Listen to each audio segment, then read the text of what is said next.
Hello YouTube et bienvenue dans cette nouvelle vidéo. On se retrouve en ce dimanche et pas pour un vlog. Cette fois-ci, j'ai décidé de faire une vidéo que je n'ai pas encore fait sur ma chaîne, c'est-à-dire un classement de mes 14 livres de coloriage mystère. J'ai donc choisi de trier tous mes livres de coloriage mystère du 14e au 1er, uniquement les mystères. Pourquoi? Parce que je n'ai que 4 livres dessins et Tolra, donc je voyais pas trop l'intérêt de les ajouter au classement, et je trouve que les dessins et Tolra, ça se regroupe en fait dans une même place, tout simplement. Les livres de Cozy Colo ne comptent pas, et je n'ai qu'un livre de coloriage au numéro. Donc je voyais pas l'intérêt non plus de le mettre dans le classement. On est par contre d'accord là-dessus, c'est que les livres de coloriage mystère regroupent les Disney et aussi les hors Disney. Je précise aussi que le classement de ces livres peut être évolutif, c'est le classement du mois de mai, on peut dire ça comme ça peut changer, alors la place qu'ils occupent maintenant, ça va peut-être changer d'ici un mois ou deux, je n'en sais rien. En tout cas, c'est selon mon mood du moment, on va dire, c'est le classement que j'ai décidé de faire là tout de suite, et on va passer directement au classement. On commence d'entrée avec la 14e place de ce classement qui est occupée pour le moment par le livre Fées, sorciers et magiciens. Alors pourquoi j'ai mis ce livre à la 14e place, donc entre guillemets la dernière? C'est tout simplement parce qu'il est dans une thématique assez sombre.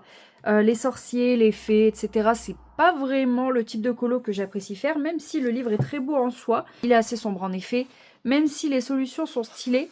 C'est vraiment pas un livre dans lequel je vais souvent. À vrai dire, je n'ai fait qu'un seul coloriage à l'intérieur. C'est Bruno de Encanto. Je l'avais déjà présenté dans d'autres vidéos. Mais voilà, en tout cas, il est fait. Il y en a un au moins de fait. Il est entamé, ça c'est sûr. Donc c'est pour ça que pour l'instant, il occupe la 14e place. Au passage, ce colo, il est trop beau. Je pense que ça va être dans ma pack sûrement du mois de juin. Le livre qui occupe pour le moment la 13e place de mon classement, ça paraît étonnant, mais c'est le livre Héros vs Méchant la Battle. Alors oui, au début, j'étais super contente de l'avoir et tout, j'allais tout le temps dedans, mais c'est vrai que depuis que les nouvelles sorties sont arrivées, j'ai pas été du tout à l'intérieur. J'ai fait la double page Scar et Simba à l'intérieur, mais je crois que c'est tout. Ah non, j'ai peut-être fait... ouais, non, j'en ai fait un autre. J'ai fait TK aussi, de Vaiana, et je suis hyper déçue. Alors, à la caméra, ça se voit pas du tout, mais il y a un nombre de traces incalculable. C'était fait au Lango. J'ai découvert les Lango, c'était pas glorieux, hein. Ma technique n'était pas celle que j'ai maintenant. Donc, il y a plein de traces, il y a plein de rayures, il y a plein de... C'est pas très beau. On va pas se mentir, c'est pas très beau, mais pour un premier au Lango, c'est correct. Voilà, donc pour le moment, il occupe la 13e. Et je pense que... Ouais, je pense qu'il est à cette place-là parce qu'en fait, j'ai fait que des échecs à l'intérieur. C'était mes débuts dans le colo. Et je pense que sincèrement, il pourrait être bien mieux classé. Un peu déçu, mais ouais. Pour l'instant, c'est comme ça. On verra plus tard. Même si le livre, il est magnifique en soi, hein. Mais bon, je ne vais jamais à l'intérieur. La 12e place de ce classement est occupée par le tome Famille, que je fais en duo avec ma petite sœur. On l'a pas énormément avancé, mais il reste quand même très joli comme tome. Franchement, il y a plein de couleurs, tout ce que j'aime. Il y a de tous les univers, tout en regroupant les familles. C'est trop beau. J'adore. Franchement, je vous le montre rapidement, hein, même si je pense que vous le connaissez. Mais je sais pas, ce livre, il a un truc, il est super beau. Les solutions sont quand même globalement simples. Même les grilles en soi des colos, c'est pas extrêmement compliqué. Ça va, franchement, c'est très joli. Très très beau ce tome.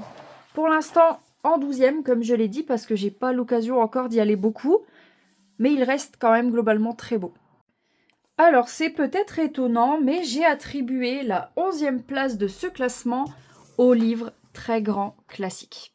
Alors, j'ai plusieurs raisons à cette place, tout simplement parce que beaucoup de solutions sont déjà visibles dans les autres livres, notamment dans le tome 11. Et on va pas se mentir, les solutions sont d'une complexité. Enfin, regardez, les grilles ressemblent à ça quand même. C'est énormément détaillé. Donc je vais pas vous mentir, je ne vais pas souvent dans ce livre, j'ai fait qu'un seul colo à l'intérieur. Ça demande un travail phénoménal, on peut dire ça. C'est le bon mot, phénoménal. Franchement, alors même si les nouvelles solutions sont magnifiques, mais je vous avoue qu'il faut vraiment s'accrocher. Quand on se dit qu'on va aller dans le très grand classique, il faut vraiment être bien accroché. Et pour ça, j'avoue que, surtout en ce moment, je n'ai pas trop de patience pour faire ce genre de coloriage. Même si, encore une fois, il est magnifique. Pour l'instant, il occupe donc, comme je l'ai dit, la 11e place. Ça peut évoluer. En tout cas, pour l'instant, c'est comme ça. Et ça n'empêche pas que ce livre, je l'aime beaucoup.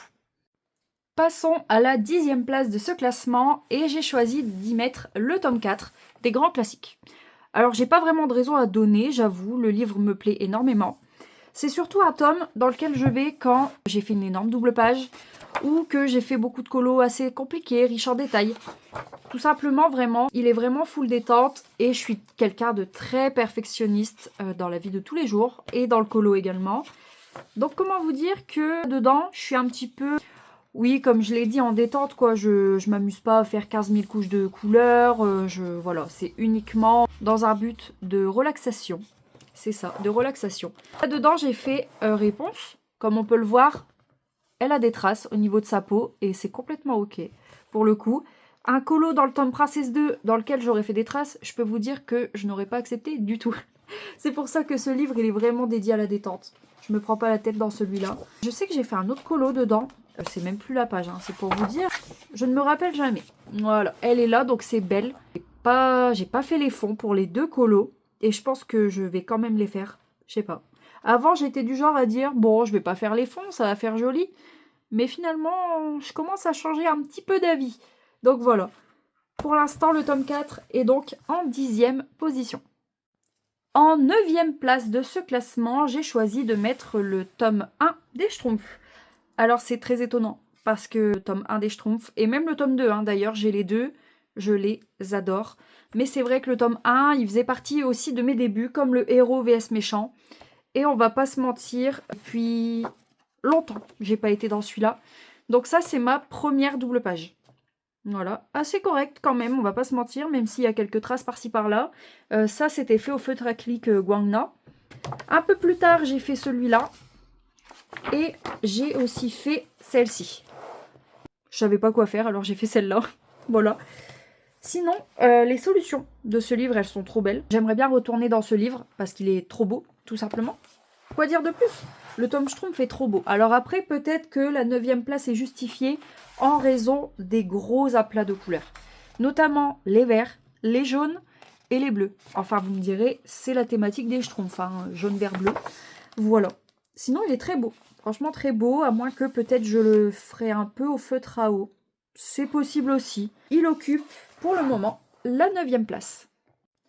Nous arrivons à la 8e place de ce classement, occupé par le tome 1 des Princesses, le tome collector, qui a été offert par ma sœur. Et d'ailleurs, je l'en remercie encore. Il est super beau. Alors 8, c'est entre les deux. Il est ni trop bas, ni trop haut. Finalement, il est entre les deux. Et c'est pas plus mal. Parce que franchement, je vais pas s'ouvrir à l'intérieur. Je vous mens pas. Sinon, il est magnifique. Vraiment, il est super ce livre. Il y a de la diversité au niveau des couleurs. Alors, il y a beaucoup de bleu quand même, mais ça va. Il est très beau ce livre. Je vais faire que dire ça, c'est fou. J'ai fait 2 colos à l'intérieur et bientôt un 3e que je vais vous montrer. J'ai choisi la solution numéro 6 avec Jasmine et le génie qui sont dans ma pack du mois de mai. Et donc, les 2 colos, c'est celui-ci avec Ariel. C'est mon 2e colo dans ce livre. Il est 100% fait au crayon de couleur, donc au Prismacolor et au Faber-Castell Polychromos. Et mon tout premier colo de ce livre. Une petite déception, j'avoue, parce que j'ai colorié des zones qu'il ne fallait pas et que j'ai galéré tout simplement. C'est celui-ci, de Jasmine et du tigre Raja, je crois, si je dis pas de bêtises. Donc j'ai colorié tout son œil, j'ai pas fait attention. Et j'ai fait tous les contours en fait de chaque étoile une par une, ça m'a pris un temps fou. Alors que plus tard, comme par hasard après avoir fait ce colo, j'ai vu une technique sur YouTube ou sur TikTok, je ne sais plus, avec la technique pour faire les étoiles. Tout simplement, on fait l'aplat. On fait tout l'aplat, on recouvre toutes les surfaces et plus tard, on fait les étoiles au stylo gel. Pourquoi je n'y ai pas pensé avant, je ne sais pas. En tout cas, le livre est entre les deux, place numéro 8. Ni trop bas, ni trop haut, voilà. Le top 7 de ce classement est occupé par le tome 2 des Schtroumpfs. J'ai mis ce tome avant le tome 1, tout simplement parce que c'est dans celui-là que j'ai découvert le feutre à eau. Et le feutre à eau a été une véritable révélation. J'ai adoré commencer le feutre à eau. En plus, dans ce tome, franchement, je trouve que ça s'y prête super bien. Alors, c'est mes débuts. Là, vraiment, on est sur mes tout débuts au feutre à eau. Donc, j'ai fait mon propre nuancier. Je vais vous le montrer. Voilà, donc j'ai fait mon propre nuancier sur un bout de papier que j'ai découpé. Et puis je me suis mise à commencer le feutre à eau. C'est pas parfait parce que bon, il y a beaucoup de traces. Là, je faisais beaucoup la technique des allers-retours. Ici, c'est pareil. Après, je ne sais plus la technique que j'ai utilisée. Je crois que je faisais d'abord la couleur foncée et ensuite la couleur claire, mais j'ai vu qu'on pouvait faire l'inverse et que c'était même parfois plus facile. Enfin bon, il y a plusieurs techniques pour les feutres à eau et j'avoue que je suis encore en train de m'exercer. Sur celle-ci, on peut voir aussi que j'ai fait beaucoup la technique des allers-retours. Ici, la partie noire, je suis un peu déçue parce que c'était fait au feutre fin, donc c'était même pas au Posca, c'était même pas au Guangna. Donc un peu déçue. Sinon, voilà. J'ai encore un peu de boulot à faire au niveau du choix des couleurs parce que parfois c'est un peu foncé. Ce tome, à la base, devait être fait dans l'ordre, mais je suis un petit peu partie en cacahuète. Cette solution-là ne me plaît pas trop, donc je me suis dit, pourquoi se bloquer avec une solution que tu n'aimes pas quand tu peux faire celle que tu aimes, tout simplement. Donc je suis partie vers quelque chose de très difficile, cette double page, que j'ai toujours pas terminée. Il serait grand temps que je la fasse d'ailleurs. Et j'ai commencé quelques contours, mais vraiment rapides, sur cette page, à la page 76. Et c'est franchement une solution que j'adore, peut-être même ma préférée. Je vais vous la montrer rapidement. La solution, c'est celle-là. Franchement, comment vous dire? Elle est incroyable, avec toutes ces couleurs, avec toutes ces fleurs. Franchement, ouais, elle a un truc, cette solution. Elle est trop belle. J'ai commencé tout doucement. Ça fait un moment que je ne suis pas allée dans mon tome Schtroumpf 2 et il serait grand temps. C'est pour ça qu'il occupe la 7e position. Pour l'instant, et je dis bien pour l'instant, la place numéro 6 est attribuée au tome 13 des grands classiques.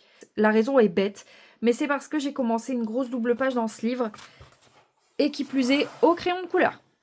Donc ça m'a un petit peu démotivée, on va pas se mentir, même si le crayon de couleur c'est un médium que j'apprécie beaucoup. C'est bien à travailler et tout, mais alors là, je suis partie un peu trop loin dans l'objectif. C'est beau, hein, c'est très beau. Et les solutions le sont aussi, mais c'est vrai que j'ai un petit peu lâché ce livre. Si j'avais commencé par une solution au feutre acrylique, je suis certaine que j'aurais déjà fait 4 ou 5 colos dans le livre. Mais bon, que voulez-vous? J'ai voulu tenter un gros projet et c'est un petit peu mis en stand-by ce livre, malheureusement. Je suis confiante là-dessus, je sais que ça va remonter. La double page est dans ma pack du mois de mai, donc si je la finis pas ce mois-ci, je pense que je la terminerai jamais. Donc comment vous dire que là, on n'a pas le choix, sinon je vais avoir du mal à retourner dans ce livre. Alors le livre que j'ai mis en place numéro 5, c'est une certitude, il va augmenter avec le temps. C'est le tome Totally Spies.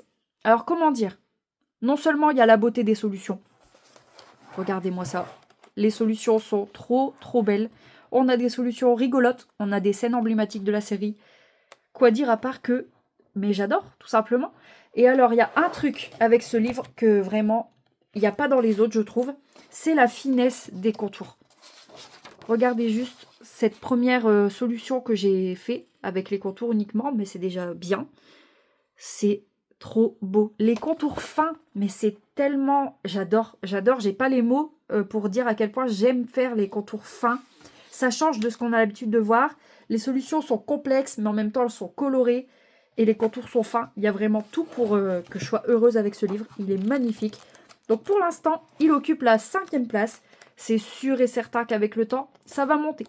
Ça c'est sûr. Vraiment incroyable. Nous arrivons à la 4e place qui équivaut au pied du podium avec le tome Grand Carré Petite Poupée. Au début que je l'avais, ce livre, je suis allée dedans, j'ai fait un premier colo, mais comment vous dire que je l'ai trouvé complexe. Il est très complexe. Mon premier, c'était Jasmine. Jasmine, où j'ai volontairement dépassé du cadre. Et franchement, je me suis dit, mais ce tome, en fait, il est incroyable. Le colo, je ne l'ai pas fait tout de suite après avoir eu le livre. Et franchement, révélation. Il y a la thématique des princesses et en même temps avec l'aspect mignon des poupées. Comment dire que mais je suis trop fan du concept. Vraiment, alors dedans, j'ai établi un objectif de pack pour 2026. J'ai mis dans cette pack de terminer au moins 10 colos dans ce tome. Et j'ai vraiment bien fait parce que entre ce tome et moi, c'est une histoire d'amour. Comment vous dire? Regardez mon dernier colo. Il est incroyable. Franchement, ce tome, j'ai rien à dire. Il est trop beau. Et alors, j'ai fait 2 autres colos. J'ai fait Stitch. Pareil, un vrai plaisir. Même si, attention, hein, les colos dans ce livre sont très longs à faire. Je sais que pour Belle, j'ai mis 6 heures. J'avais mis un timer. Et Pocahontas ici qui est fait au feutre à eau. Pour l'instant, le seul colo au feutre à eau dans ce livre, je ne sais pas si j'en referai avec ce médium. On verra bien, je trouve que celui-ci se prêtait bien au feutre à eau. Coup de cœur ce livre, il est trop beau, bon il est bien abîmé, hein, il a du vécu. Il y a vraiment sa place qui est méritée dans mon armoire. À présent, on arrive au top 3, donc au podium. Et comment vous dire que entre les 3 que j'ai choisis, c'était la guerre. J'ai galéré à choisir lequel j'allais mettre en quelle position, mais je me suis finalement décidée pour attribuer la 3e place au tome Pokémon. Non seulement j'ai regardé Pokémon toute mon enfance, et je continue de regarder actuellement alors que j'ai 23 ans. Et il n'y a pas de honte, on adore les Pokémon même en étant adulte. Ce tome, nostalgie, d'une, et de deux, les fonds. Les fonds sont incroyables. J'ai rien à dire sur les fonds, regardez. Quoi dire de plus? Vous reliez la nostalgie, les couleurs, les Pokémon, c'est terminé. Je n'existe plus, je suis à fond dedans. Vraiment, je suis à fond dedans. Alors, il n'y a que 50 colos. J'ose espérer qu'il y aura un tome 2, parce que là, c'est les Pokémon surtout de première génération. J'espère qu'il y en aura d'autres. Et croyez-moi que je compte bien les acheter. On arrive à la 2e place. Je n'ai pas su mettre autre chose en 2e place que le tome 2 des princesses, tout simplement. Même si je n'ai fait qu'un seul colo dans ce livre. Un seul, oui. Donc j'ai fait Mérida, au Langogel et au feutre acrylique Guangna. Même si je n'ai fait que ce colo dans ce livre, j'étais tellement conquise en le faisant, j'étais tellement à fond dedans, même malgré les détails et malgré la difficulté du combo pour ses cheveux, c'était infernal à trouver. Ce livre, il est incroyable. Je ne sais pas quoi vous dire de plus, à part que il y a des regroupements de princesses, ce qui change énormément de ce qu'on a l'habitude de voir. On a des couleurs, on a des fonds qui sont magnifiques, qui sont travaillés, des scènes emblématiques. Et il y a tout. Il a tout ce qu'il faut, ce livre. C'est vraiment mon coup de cœur de 2025. Franchement, ouais. Rien d'autre à dire. Et nous arrivons enfin à la première place tant attendue que j'ai décidé, presque sans aucun doute, d'attribuer au tome 11 des grands classiques. Alors ce livre, il a une histoire et c'est réel. C'est le tout premier livre de coloriage mystère que j'ai acheté en compagnie de ma petite sœur. C'est elle qui m'a lancé dans le coloriage. Je l'avais vu faire tout simplement. Et je lui ai dit à un moment donné, mais c'est super beau ce que tu fais, comment, qu'est-ce que c'est, comment ça s'appelle? Et elle me dit que c'est du coloriage mystère et que toutes les thématiques, il y a du Disney, il y a du hors Disney, etc. Et je lui ai dit, mais c'est vraiment super intéressant, j'ai envie d'essayer. Donc elle m'a emmenée à Auchan. Et figurez-vous que j'ai feuilleté un tas de livres, j'ai feuilleté vraiment une dizaine de livres, jusqu'à arriver à ce tome. Ma sœur m'a tout de suite dit que c'était un tome très difficile, avec beaucoup de détails, avec beaucoup de couleurs aussi, et qu'il fallait vraiment un matériel très précis pour le faire. Je lui ai dit, je n'ai pas peur des détails, je n'ai pas peur de la couleur non plus. Plus il y en a, plus j'aime. Et je le savais déjà parce que je fais du dessin déjà depuis plus de 10 ans. Donc je savais que les détails, ça allait être pour moi. Donc j'ai choisi ce tome. Et j'ai même été plus loin. J'ai commencé par la maison Madrigal. Alors pas le colo le plus simple. D'ailleurs, ça n'a pas beaucoup bougé depuis. C'est fait au crayon de couleur. Donc au Prismacolor et au Faber-Castell. D'ailleurs, il faudrait que je continue. Ce serait vraiment bien. J'ai aussi mis ce tome en première place parce qu'en fait, voilà, les doubles pages. Quoi dire de plus? Je vais faire que dire que c'est magnifique, hein, mais c'est la réalité. Il y a plein de doubles pages, des doubles pages qu'on a vues nulle part ailleurs. Et il me semble même que c'est le premier tome qui a proposé des doubles pages. Si je ne dis pas de bêtises, peut-être que je me trompe. Quand on voit la diversité, il y a de tout. Il y a des Disney anciens, comme Pinocchio, et on a du très récent, comme du Zootopie, par exemple. C'est vraiment, ouais. Il y a un espèce de regroupement de plein de choses qui fait que ce tome est en première place, selon moi. Je me voyais pas mettre autre chose. Vraiment, je me voyais pas mettre autre chose. C'est aussi le tome dans lequel j'ai le plus colorié. Donc c'est significatif. Ça veut bien dire que ce tome est parmi mes préférés. Hein. C'est logique. Donc oui, voilà. Tome 11 qui est en premier. Et finalement, c'est pas trop étonnant chez moi parce que je le savais. En l'ayant acheté, je savais que ça allait être le tome que j'allais préférer. Voilà, vous savez à présent quel est mon classement de mes coloriages mystères du 14e jusqu'au 1er. Je vous remets du coup mon top 3 juste ici.